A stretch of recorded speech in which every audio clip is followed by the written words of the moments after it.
Hi there, I'm Christine Dunbar from speechmodification.com, and this is my Smart American Accent training. Welcome to our Saturday live question and answer class. Please feel free to put your questions in the chat at any time, and I'll answer them for you.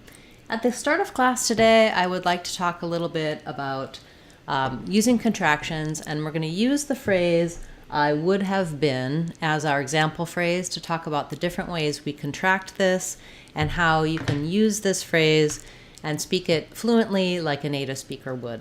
So we rarely would say I would have been and say all of these words. When there are multiple helping verbs and different verb tenses, we tend to contract.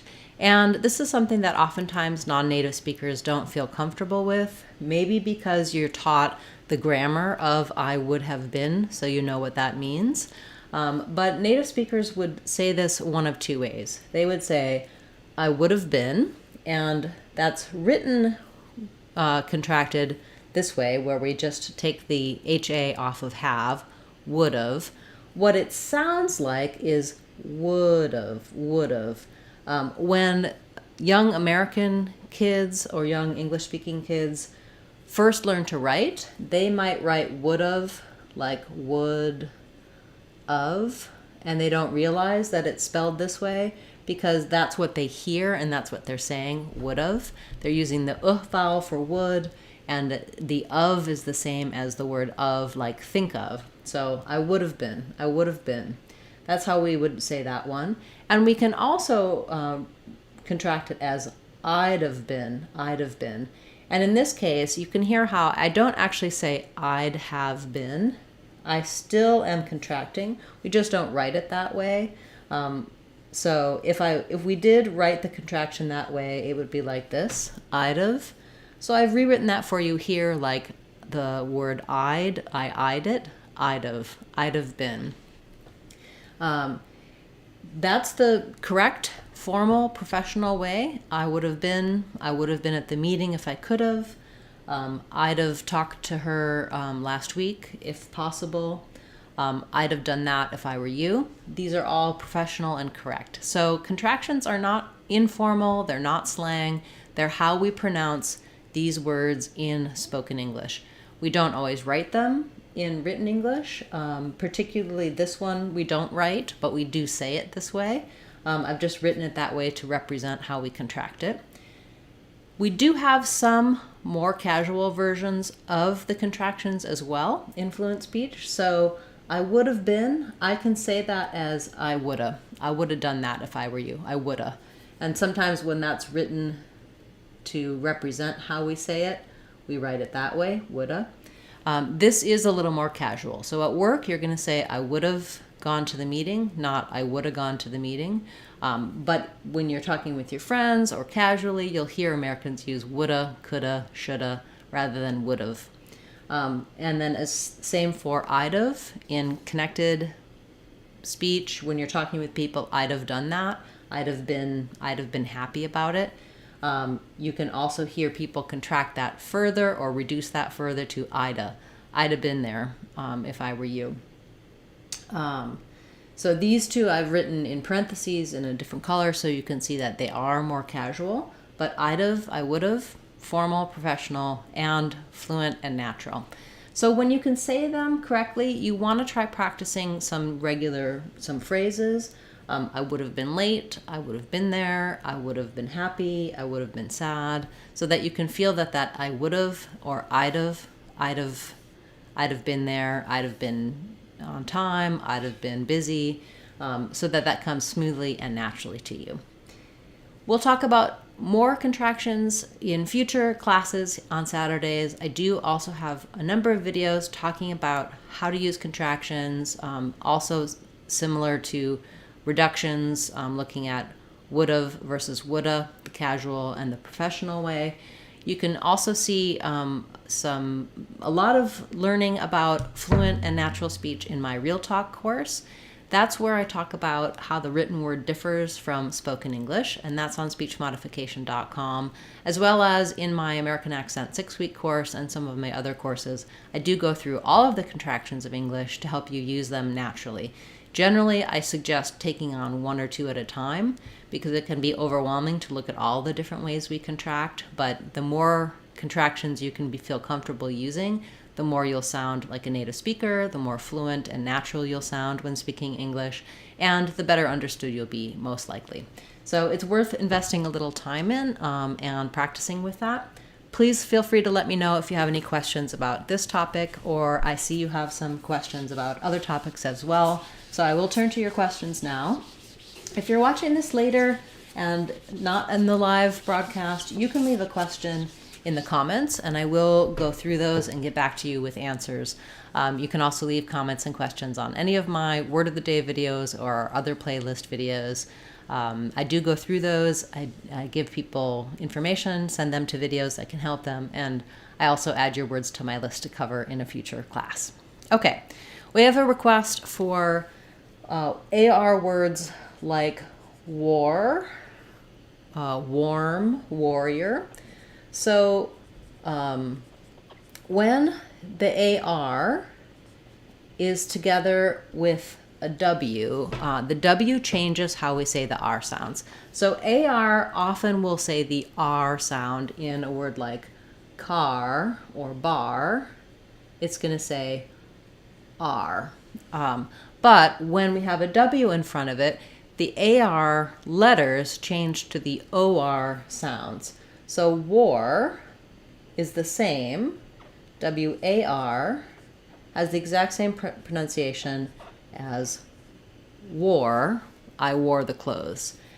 They both have the OR sound. So W plus AR gives you the OR sound.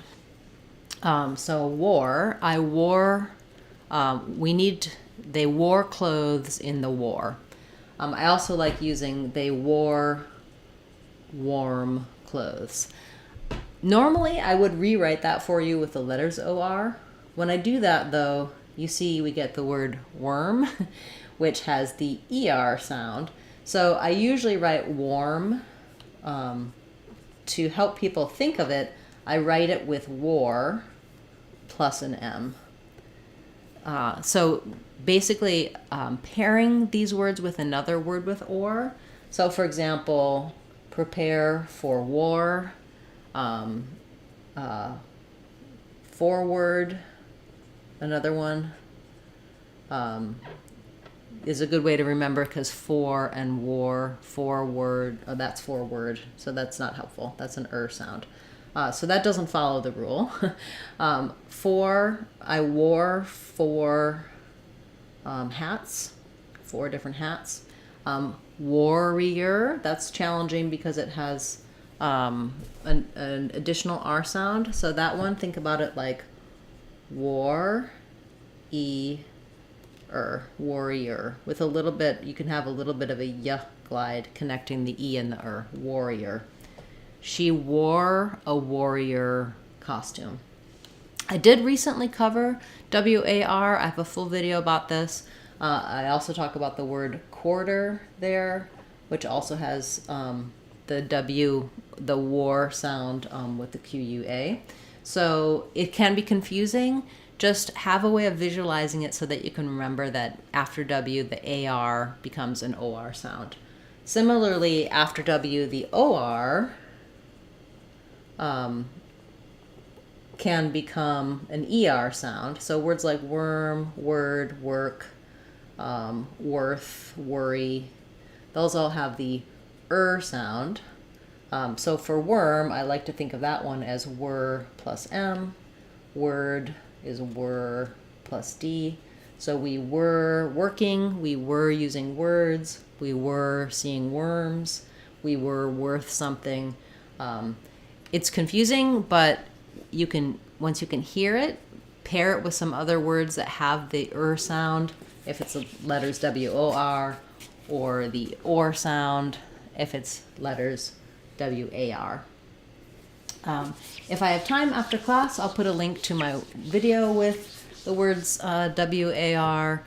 I'm walking you through that again in more detail, very similar to what I just covered here. But that's a great question. Thank you so much for bringing that up. Okay, we have another question.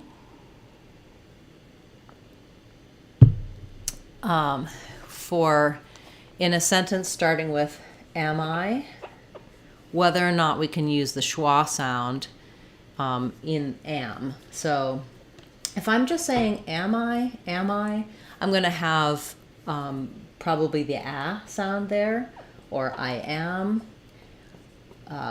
because am is going to be stressed and be more clear and need the ah sound. But if I'm saying am I going, am I going to be there, am I driving, we may reduce that ah, probably not all the way to a schwa. That would sound like am I, but maybe it gets reduced to more of an eh vowel or an ih vowel. It definitely is not a clear ah. I'm not saying am I every time I'm using am.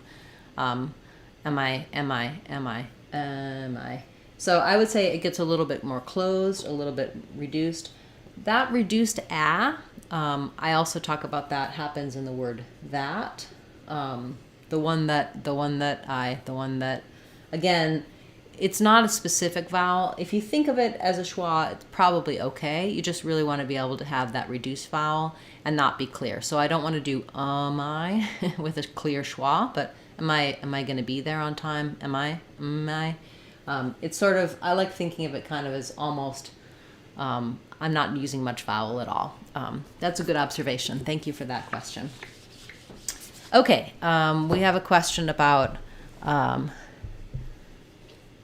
yes, the question is, are v and of the same? So in this case, in would of, they are. Would have. Yeah, so they both are transcribed as a schwa and a v sound. It's not the same in something like I've or we've. In those cases, the VE just says the v. So in I've, so in this case, would have, because it's after the D, the VE is same as of. In other contractions, not always. So you might want to check out my contractions video where I show you I've, we've, they've, etc. A lot of times the VE just says the V sound. Great question. Thank you for that follow-up. Okay, we have a question. What's the difference between pronunciation between I do it and I'd do it? This is a very good question as well. Yeah, contractions pronunciation is complex. So in I do it, my I just continues until I get to the D. I do it. I do it. I do it every day. I do it for you. In I'd do it, I don't say I'd do it. Unless I'm trying to be really clear, I might do two Ds there. I'd do it if I were you. But you can hear how that breaks up the speech. What we tend to do is instead, we make a stopped D for this first D. I'd do it. So I don't release it, but you can hear how my I flows in I do it. And in I do it, I stop the I very short. I lift my tongue for that D. And then I just release that D into the next word of do. I'd do it. I'd do it if I were you. I do it every day. I'd do it for you. Yeah, very good question. I hope that helps you clear that up. I do have some videos helping with how to do that stop D and how to link with final D. You might find those helpful as well. Okay, we have a question about vocabulary. So we really focus more on pronunciation than vocabulary. You were just asking about whiteboard, marker, and eraser. So I would say for our focus to be more on the pronunciation of words, I will sometimes give you the meaning of words that might be unfamiliar or when we're talking about our word of the day. You can also get definitions of words in our word of the day course on speechmodification.com. That's a free course that includes some of our more popular word of the day videos. where I also include definitions. But I do recommend for building vocabulary, listening and reading, looking up words that you're not familiar with, and also, of course, there's many great channels on YouTube that are more about building English skills and building vocabulary. Okay, we have a question about casual speech. So I do have some videos talking about slang and some casual speech. I would say just, again, that topic generally, I'll talk about that in the context of using reductions, and you can look at our playlist for Real Talk to learn a little bit about some of that. Not so much of a topic that we cover too much. I usually try to teach at a fairly professional level, speech that you can use all the time with anyone that you're speaking to be well understood. Okay, so, actually, maybe you're asking not about casual speech, but about the word casual. Sorry about that. Yes, so for casual, we would break that down with first syllable stress. Letter A says the A vowel. Letter S says the Z sound, casual. So that's the same sound that we have in measure or genre. The symbol for it is the Z. I like to rewrite that with a ZH because the Z sound is made the same as the SH sound. Shh, same mouth position, but I just have my voice is on for casual.